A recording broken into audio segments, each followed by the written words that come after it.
জয় রাধে, জয় নিতাই চৈতন্য। আশা করি সবাই খুব ভালো আছেন এবং সুস্থ আছেন ও আনন্দিত আছেন।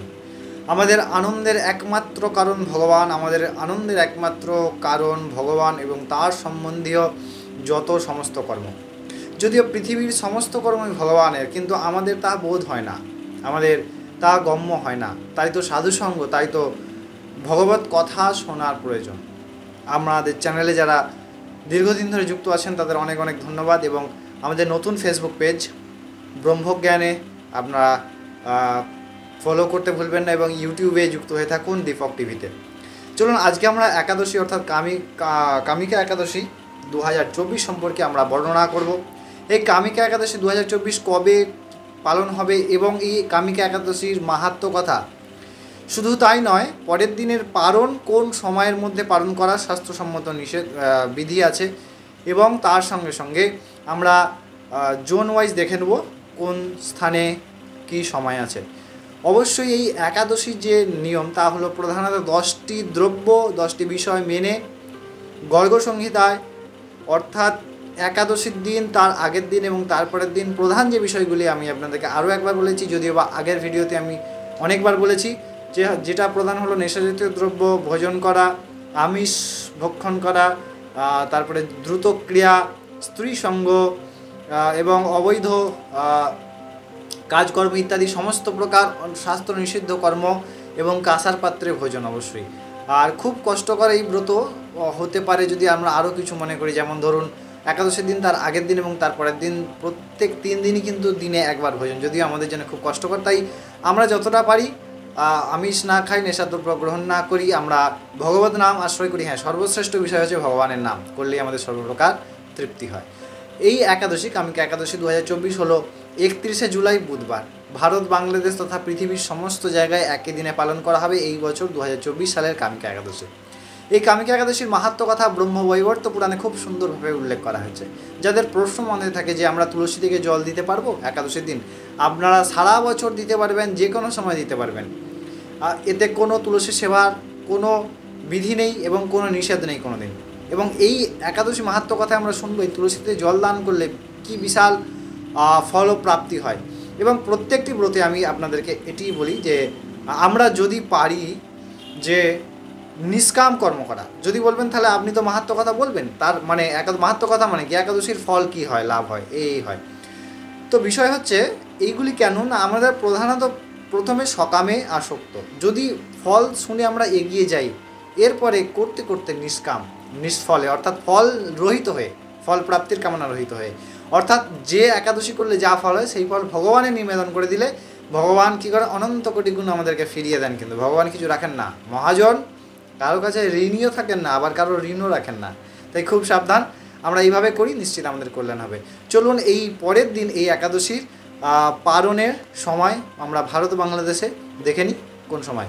পরের দিন অর্থাৎ বৃহস্পতিবার 1 আগস্ট 1 আগস্ট 2024 বৃহস্পতিবার, ভারতে এই সময় হচ্ছে সকাল 5টা 9 থেকে শুরু করে 9টা 29 মিনিট পর্যন্ত, এবং বাংলাদেশে এই সময় হচ্ছে সকাল 5টা 34 মিনিট থেকে শুরু করে 9টা 45 মিনিট পর্যন্ত। অর্থাৎ আমরা সম্পূর্ণ কামিকা একাদশীর বিস্তারিত জানলাম। জয় রাধে। কামিকা একাদশী 2024 31শে জুলাই এবং 1 আগস্ট এই একাদশীর পারণ। এবার চলুন আমরা ব্রহ্মবৈবর্ত পুরাণে শ্রাবণ মাসের কৃষ্ণপক্ষের একাদশীর কথা শুনে নিই। এই শ্রাবণ মাসের কৃষ্ণপক্ষের একাদশী মহামহিম, এই কথা ব্রহ্মবৈবর্ত পুরাণে কৃষ্ণ এবং যুধিষ্ঠির সংবাদে আলোচিত হয়েছে।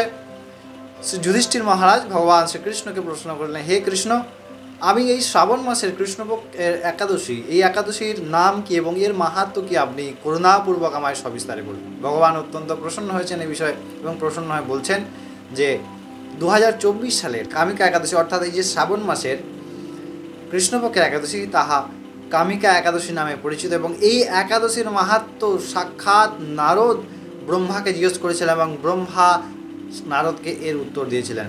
এবং এই একাদশীর মাহাত্ম্য অনন্ত অসীম, কারণ সাক্ষাৎ শ্রীহরি এই মাহাত্ম্য কথা প্রকাশ করেছেন।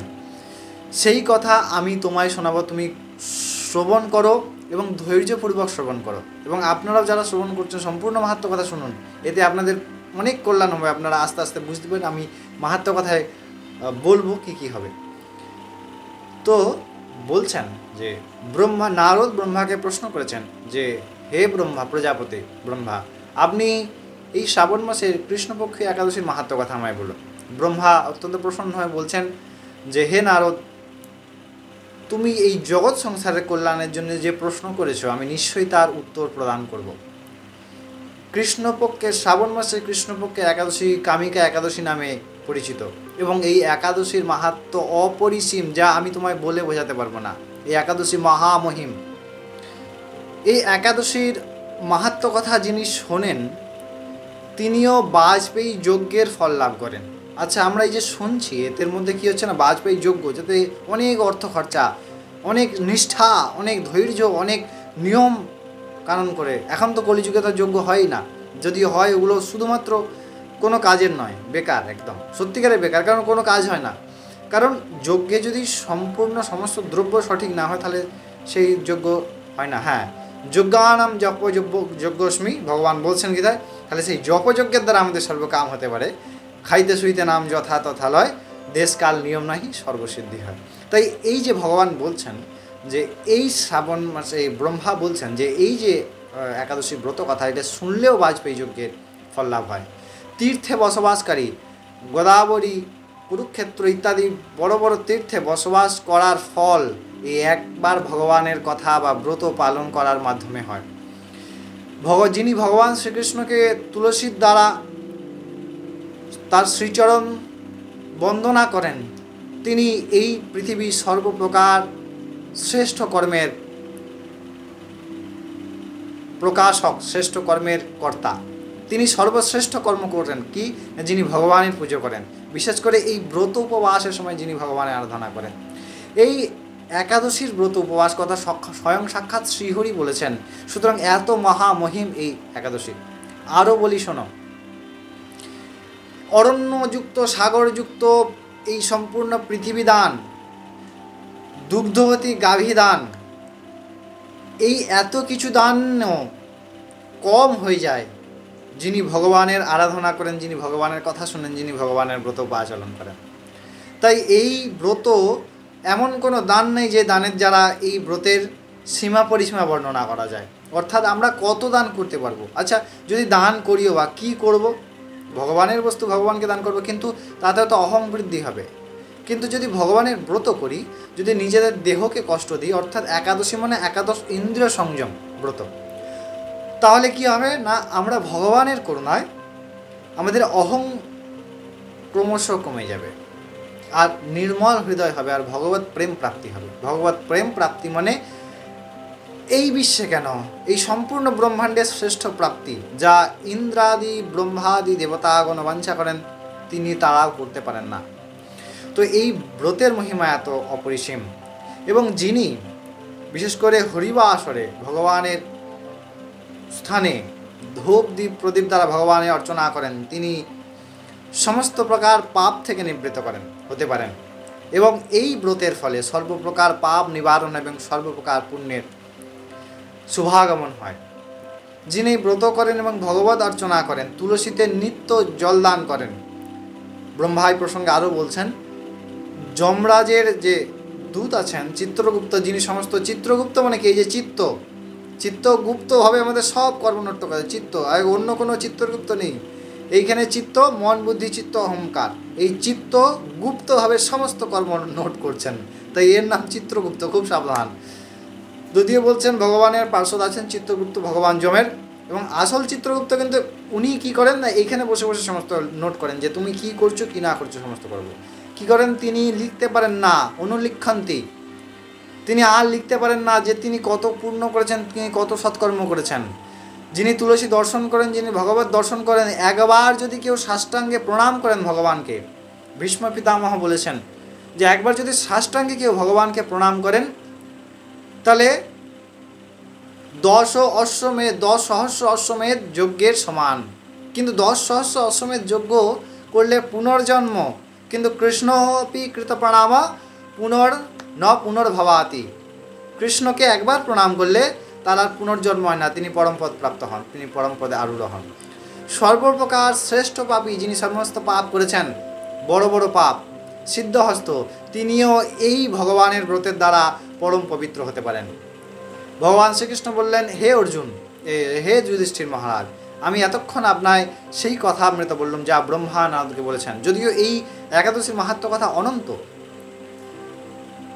ভ্রূণ হত্যাদি মহাপাপ, পঞ্চমহাপাপ যিনি করে ফেলেছেন, তিনিও এই একাদশীর দ্বারা পবিত্র হতে পারেন। শ্রীমদ্ ভাগবত মহাপুরাণে যদিও বা বিশেষ বিশেষ অপরাধের জন্য একমাত্র উপায় হচ্ছে শ্রীমদ্ ভাগবত মহাপুরাণের সপ্তাহব্যাপী পাঠ মূল শ্লোকের। তবে গিয়ে ভগবান, এবার কি আমি দুবার তিনবার একই ভুল করছি আর ওরকম পাঠ করছি, তাহলে কিন্তু হবে না। একবার অনেক করেছি আমি, একবারে সমস্ত ভগবান ক্ষমা করে দেবেন। ভগবান মহা করুণাময়। তাই খুব সাবধানে আমরা ভগবত পথের আশ্রয় গ্রহণ করি, আমরা নির্দিষ্ট ভগবানের পথে চলি, তাহলে আমাদের কল্যাণ সর্বতোভাবে হবে, সমস্ত সময় হবে, তবেই আমাদের আসল কল্যাণ। তাছাড়া কিন্তু আমাদের কোনো উপায় নাই। তা আপনারা অনেক ভালো থাকবেন, সুস্থ থাকবেন। আবার পরের ভিডিওতে দেখা হচ্ছে প্রাত্যহিক শ্রীমদ্ ভগবদ্গীতা। এবং প্রত্যেক দিন আমাদের ফেসবুক পেজে ব্রহ্মজ্ঞানে লিঙ্ক ডেসক্রিপশনে দেওয়া আছে, আমরা ব্রহ্মজ্ঞানে ফলো করুন অবশ্যই যারা ফেসবুক ইউজ করছেন। আর ইউটিউবের সঙ্গে জুড়ে থাকুন, সাবস্ক্রাইব করে আপনারা সাধন সম্বন্ধিত প্রশ্ন ফেসবুকে করতে পারেন। সেখানে আপনারা নিশ্চয়ই থ্রু ভিডিও আপনারা সেই প্রশ্নের উত্তর পাবেন, এবং এখানেও আপনারা প্রশ্ন করতে পারেন। আমরা শাস্ত্র এবং পুরাণ সম্বন্ধিত এবং প্রত্যেকটি বার ব্রত উপবাস আপনাদেরকে নির্দিষ্টভাবে স্বাস্থ্যসম্মতভাবে প্রদান করার প্রচেষ্টা করি। ততক্ষণ অনেক ভালো থাকবেন, সুস্থ থাকবেন। জয় রাধে, জয় নিতাই চৈতন্য।